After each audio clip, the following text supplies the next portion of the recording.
The Colonial Virginia Capitol building anchors one end of Colonial Williamsburg, and we are here just in time to hear future President Thomas Jefferson deliver a speech on the importance of education on the Capitol steps. We must begin to comprehend these principles, these assured facts, for ourselves, by ourselves, in an effort thereby to enlighten ourselves in a system of education, to realize as a people ignorance is not bliss, to realize as a people an educated man is always a safe and a well-defended, that we must never neglect good common sense. It is common because we all share it. It has been given to us by He who has given us reason as well. And that is the recognition that nature has sown as much talent and genius in the female as she has in the male.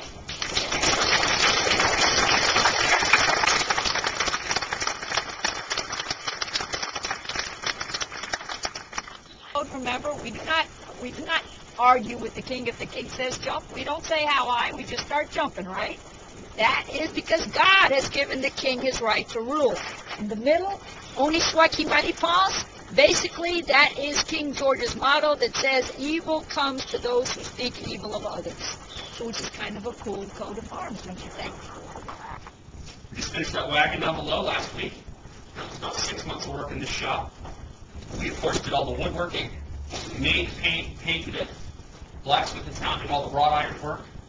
There's cast iron inside the hub, which is part of the bearing that's done by the foundry down the street. So 3 trades involved in that particular project.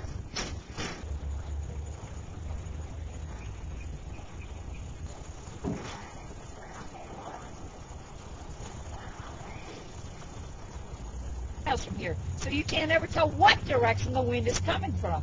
So we, being the smart people that we are, said, hey, if we don't know what direction the wind is going to come from, let's just make our windmill so that it can move around.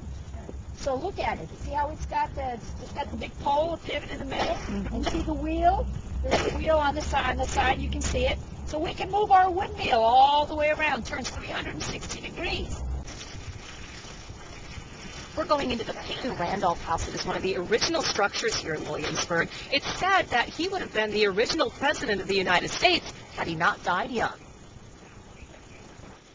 So, you heard about Mr. Randolph's career outside? How he was Attorney General for the Colony of Virginia and then Speaker of the House of Burgesses. He was involved at the Burton Parish Church on vestibule. But then the British come in town in 1781.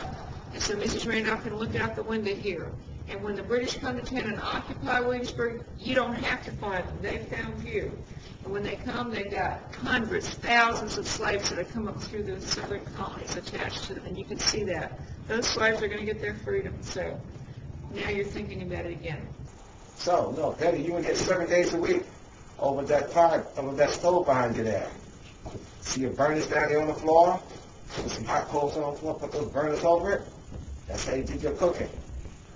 How many scars you think you would have on your body with that long dress on? Huh? You know you want out of here, don't you? This guy is a whole different story. Because this guy stole a pig. Oh my God, he did. And the first time he stole a pig, found him guilty, he got 25 lashes on his bare back. Right over there, stood right there, got 25 lashes. But then he stole a pig a second time. So the second time he steals a pig, again a different story. He gets 4 hours in the pillory. But what I'm going to do, to show him I'm serious, is I'm going to take a nail, and I'll take his ear, and I'm going to nail his ear right against that pillory. Then. At the end of 2 hours, I'm just going to cut off top half of the ear.